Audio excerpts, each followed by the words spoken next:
नमस्कार। आज बात करेंगे देश का सबसे बड़ा स्टॉक एक्सचेंज एनएसई यानी नेशनल स्टॉक एक्सचेंज के बारे में। अपना आईपीओ लाने की तैयारी में है और इस आईपीओ को लेकर अब महत्वपूर्ण प्रगति होती दिख रही है।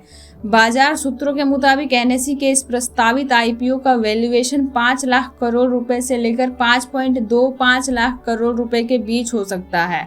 अब बात करते हैं टाइमलाइन की। एनएसई इस सप्ताह यानी मंगलवार से गुरुवार के बीच अपना ड्राफ्ट रेड हेरिंग प्रोस्पेक्ट यानी DRHP दाखिल कर सकता है और अगर सब कुछ ठीक रहा तो आईपीओ अक्टूबर और नवंबर 2026 के बीच बाजार में आ सकता है। हालांकि अंतिम समय सीमा बाजार परिस्थितियों और रेगुलेटरी मंजूरियों पर निर्भर करेगी।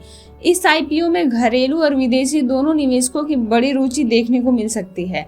अब बात करते हैं एक अहम मुद्दे की। एनएसई के आईपीओ के लिए लंबे समय से कोलोकेशन मामले को एक प्रमुख बाधा माना जाता रहा है, लेकिन अब सूत्रों का कहना है कि कोलोकेशन केस को आईपीओ प्रक्रिया से अलग कर दिया गया है, जिससे लिस्टिंग प्रक्रिया को गति मिलने की उम्मीद बढ़ गई है। हालांकि सेबी की ओर से कोलोकेशन मामले में पेमेंट ऑर्डर जारी किया जाना बाकी है।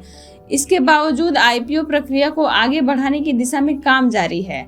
अब देखते हैं इस पूरी यात्रा की समय रेखा। एनएसई ने पहले मार्च 2026 तक लिस्टिंग की योजना का संकेत दिया था, लेकिन विभिन्न नियामकीय प्रक्रियाओं को लंबित मुद्दों के कारण इसमें देरी हुई है। अभी हाल यह है कि DRHP फाइलिंग की तैयारी चल रही है। इस सप्ताह मंगलवार से गुरुवार के बीच उसके बाद सेबी की मंजूरियां और कोलोकेशन पेमेंट ऑर्डर आएगा और अगर सब कुछ सही रहा तो अक्टूबर-नवंबर 2026 में आईपीओ बाजार में आ सकता है। तो आगे क्या देखना है? सबसे पहले DRHP फाइलिंग का इंतजार जो इस सप्ताह हो सकती है और दूसरा सेबी की आगे की मंजूरियां और कोलोकेशन केस में पेमेंट ऑर्डर और तीसरा एनएसई की ओर से अभी तक इस विषय पर कोई आधिकारिक टिप्पणी नहीं आई है, तो बाजार को उसी का भी इंतजार है। एनएसई का आईपीओ भारतीय पूंजी बाजार के लिए एक ऐतिहासिक घटना साबित हो सकता है।